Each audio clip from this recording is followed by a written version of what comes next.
demigod of the wind and sea. Hero of men. Ah, women. Women too. Men and women. Thank you. You're welcome.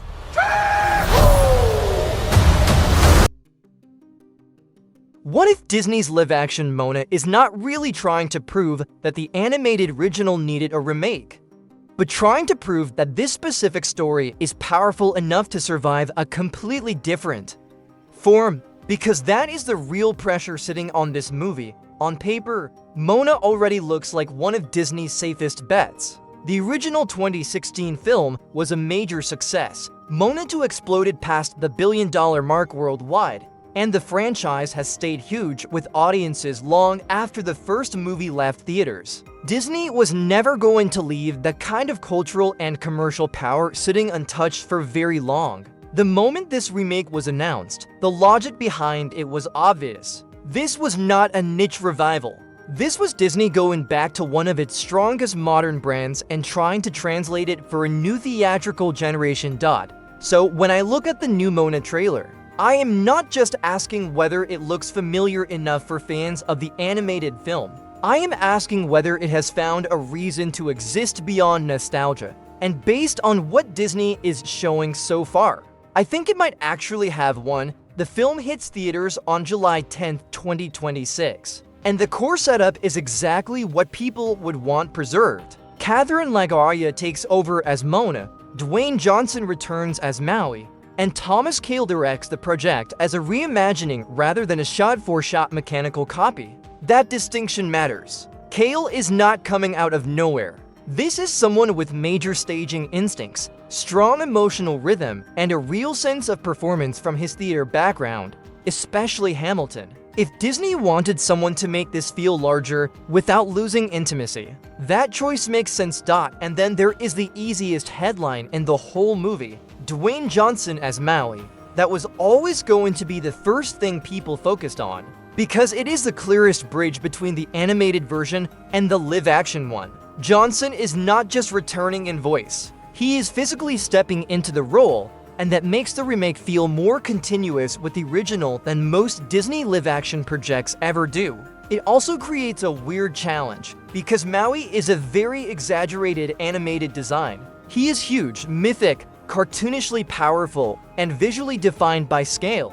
There was no way to do that in live action without some kind of transformation trick. And Johnson has now openly confirmed what that process involved: a 40-pound prosthetic bodysuit, a heavily designed wig, and a daily preparation routine that took about 2.5 hours. He described the process as grueling because of the heat, but he also emphasized that the physicality mattered because it gave the performance something tangible to push against. That detail is important because it tells me Disney did not want Maui to feel like a purely digital construction floating around inside a live-action frame. They wanted weight. They wanted a body that moved and occupied space. And whether people love the final result or not, I think that is the right instinct. A character like Maui has to feel physical. He has to feel like someone who can laugh, boast, sing, and take over the horizon. If he starts looking too synthetic, the whole movie loses one of its most important engines. Catherine Laga is not being introduced as Moana in a way that feels timid. She's front and center, and the footage is clearly trying to sell the same combination of wonder, stubbornness, fear, and calling that made the animated version work. Moana is not just a Disney lead. She is one of Disney's most grounded modern heroines. Her journey works because it is spiritual, cultural, and personal at the same time. If the live-action film gets that balance right, then the adaptation has a real shot. If it misses that, no amount of ocean visuals or fan service iconography will save it. John Tui is playing Chief Tui, Frankie Adams is playing Sina, and Rina Owen is playing Taller, which means the family structure around Moana still looks strong. Alia Cravalho, who voiced Moana in the animated films, is also staying involved as an executive producer rather than simply vanishing from the project. That choice matters symbolically and creatively. It sends the message that this is not just a replacement operation. It is a handoff with continuity built into it.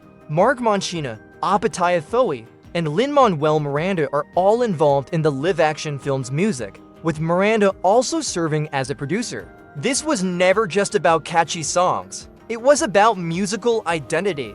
It was about emotion, rhythm, and cultural texture shaping the experience. If Disney had gone back to Moana without preserving that musical DNA, it would have been making a major mistake. Instead, it looks like the studio understands that the songs are part of the franchise's soul, not just part of its branding. But let's be honest, about the larger context, this movie is also arriving at a time when Disney's live-action strategy feels both validated and exposed. Validated because the commercial upside is obviously still there.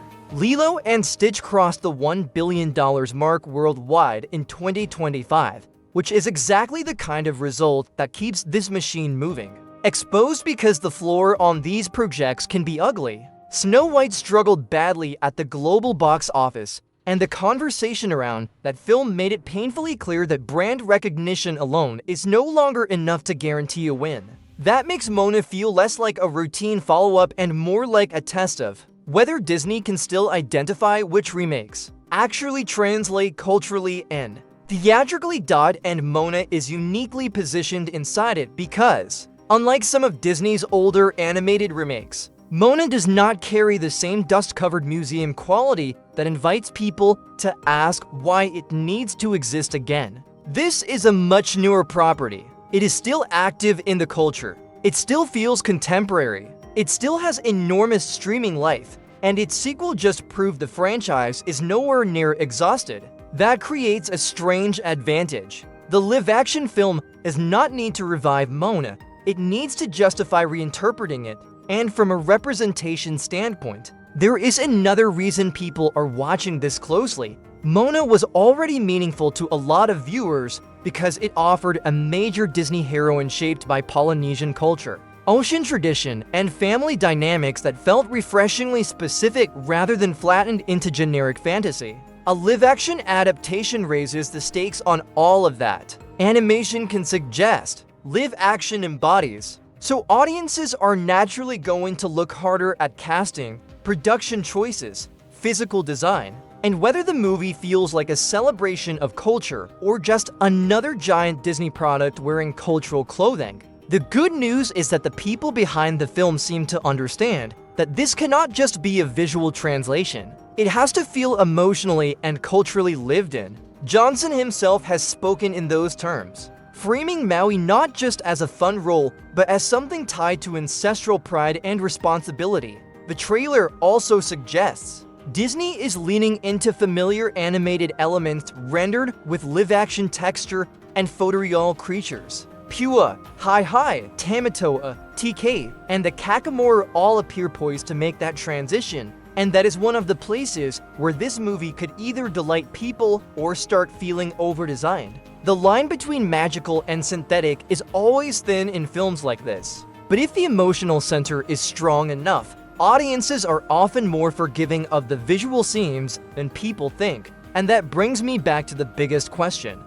What is this movie actually selling? I do not think it is simply selling a remake. I think it is selling the promise that Moana's story can hit differently when put inside a more tactile, weathered, human space. The canoe is heavier. The ocean feels more dangerous. Maui's body is built, worn, and carried instead of just drawn. The songs come out of actual bodies standing in actual wind and water. Because the best version of live-action Moana is not one that makes the animated film obsolete. It is one that makes the story feel newly inhabited. So yes, Moana is coming back in a brand new form. Yes, Disney clearly believes this can be another giant theatrical event. And yes, the ingredients are there for something much bigger than just another remake. Discourse cycle, but whether this becomes a genuine live-action success or just another example of Disney pushing brand power too far is going to come down to one thing. Does this version of Moana feel alive? Not expensive. Not familiar. Alive. If the answer is yes, then July 10th could be very big for Disney. If the answer is no, audiences are not going to pretend otherwise just because they liked the original. That is what makes this movie interesting. So now, I want to know what you think. does the live action Moana trailer make this look like one of Disney's smarter remake bets? Or do you think the studio is still chasing the same formula and hoping brand recognition does the heavy lifting? And one more thing, do you think Dwayne Johnson's live-action Maui is going to be the movie's biggest selling point, or the biggest thing audiences will argue about once it opens? That is The Hook. July 10th is getting close. I'll see you in the next one.